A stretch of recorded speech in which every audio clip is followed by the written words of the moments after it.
Welcome back to the Chad Hasty Show, News Talk 95.1 FM at 790 AM KFYO.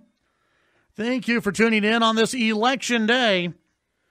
Joining us on the phones, Democratic candidate for Attorney General here in the state of Texas, Justin Nelson. Mr. Nelson, welcome to the show. How are you? I'm doing great. How are you? Doing well. Tell folks a little bit about yourself and why you decided to run for this office. Well, I'm running to restore integrity to the office of Texas Attorney General. I've never run for office before. I'm a real lawyer. I've been honored as one of the best lawyers in the state. I teach at the University of Texas Law School, and I clerked for Justice Sandra Day O'Connor on the United States Supreme Court, who was appointed by President Reagan. And I decided that we can do better. It's time for a real lawyer for Texas Attorney General. You know, Mr. Paxton, my opponent, is currently indicted on 3 felony counts and faces 99 years in prison.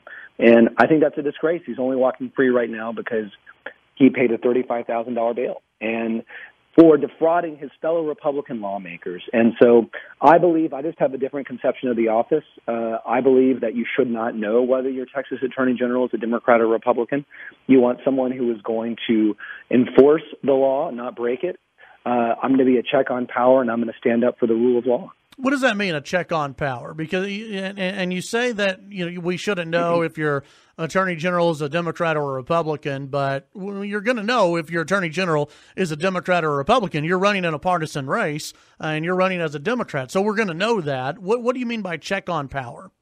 That's a great question. And under the Texas Constitution, this is not like the federal Constitution. Under the federal Constitution, your attorney general is appointed by the President of the United States. Under Texas law, we elect separately our Texas attorney general specifically to be an independent watchdog. That's what I mean by being a check on power. It means that it's a check and balance. And I think everybody, whether you're a Republican, a Libertarian, independent, or a Democrat, wants checks and balances. And that's what we have a Texas attorney general to do, to make sure that you have someone who's going to fight corruption, to keep everybody honest and following the law. And right now, there's a lot of corruption. There's a lot of corruption in Austin, and you see it in Texas Tech with Chancellor Duncan and what's going on there. You see it across the board. You have pay-to-play where you get donations. My opponent accepted a $100,000, quote, gift and then dropped a healthcare fraud investigation against that largest donor. And I think that's wrong. He refused to defend the Texas Ethics Commission against his largest donor. That's costing Texas taxpayers $600,000. So I believe, ultimately, to answer your question directly now, it is that the law comes first. So I can tell you my personal opinion on a whole host of matters, but the reality of it is that how I'm going to make my decisions are according to the Constitution and according to what the law says. As you know, your opponent, General Paxton, has filed numerous lawsuits against not only the Obama administration, but the current administration, one of those being against DACA. Would you have filed the same lawsuit? I would not have, and I think it just goes to the different conception of the office. I don't think that we should be wasting Texas taxpayer dollars and misusing them to make any national political point. You know, the Texas Attorney General's role... But that was applauded by the president. The president applauded that and said that one way that this can get, that we can end DACA is through the court system, correct? Well, if he wants to end DACA, then that's a federal issue in my mind. I don't believe that the Texas Attorney General should be trying to make national political points.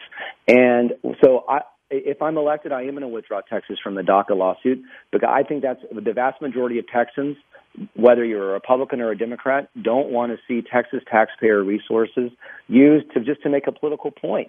And that's what's going on with that lawsuit. So I'm going to withdraw it and focus Texas taxpayer resources on doing things like trying to pay teachers more, putting more money into fighting consumer fraud and child support. Right now, the Fifth Circuit Court of Appeals hearing a Texas case. There are folks who are challenging the case of Texas lawmakers who passed a bill outlawing a common form of abortion. This is where physicians would use medical equipment to remove live fetal tissue from the uterus. This is being defended right now by the state's attorney general's office. Would you be defending this? Well, what I'm going to do when I get in office is I'm going to take a look, and my obligation, as I said, is to enforce the law according to the Constitution. And so we'll just do Well, is this one constitutional? On where we are. Well, here's the standard that I'm going to use. We are going to get in the office. We're going to take a full review of the cases, and we're going to say, according to the law, according to what the current Supreme Court case law is it good faith defensible? And that's the standard that I'm going to use. Does Texas have the right to limit abortion in the state of Texas? The Supreme Court has said under the Roe decision, under the Casey decision, under Whole Women's Health, about what those standards are. Those are the standards that I'm going to use to determine in good faith whether the law is constitutional or not. And if it's in good faith constitutional, we're going to defend it. So what about this law right now in the Fifth Circuit? I said we're going to do a whole particular review, and we're going to look into exactly where it is. Okay. And we're going to see where it is, and we're going to do it. We're going to, under that standard, which I've described in detail about what we're going to use, we're going to determine whether it's in good faith constitutional. All right. Very good. A lot of folks obviously heading to the polls. It is Election Day. Tell folks where they can find out more information about yourself. You can go to nelsonfortexas.com. It has all my positions about being a check on power, taking the politics out of the law, restoring integrity to the office of Texas Attorney General. This race really is integrity versus indictment. And I appreciate, look, I am trying to be a Texas Attorney General for every single Texan, regardless of whether you're a Republican or a Democrat or an independent. I'm on your show, I'm on every show, talking about the importance of just restoring integrity to the office and trying to do right by the people of Texas. All right, Justin Nelson, appreciate your time today, and have a good one. Thank you. I appreciate it. That's Justin Nelson, Democrat, running for Texas Attorney General.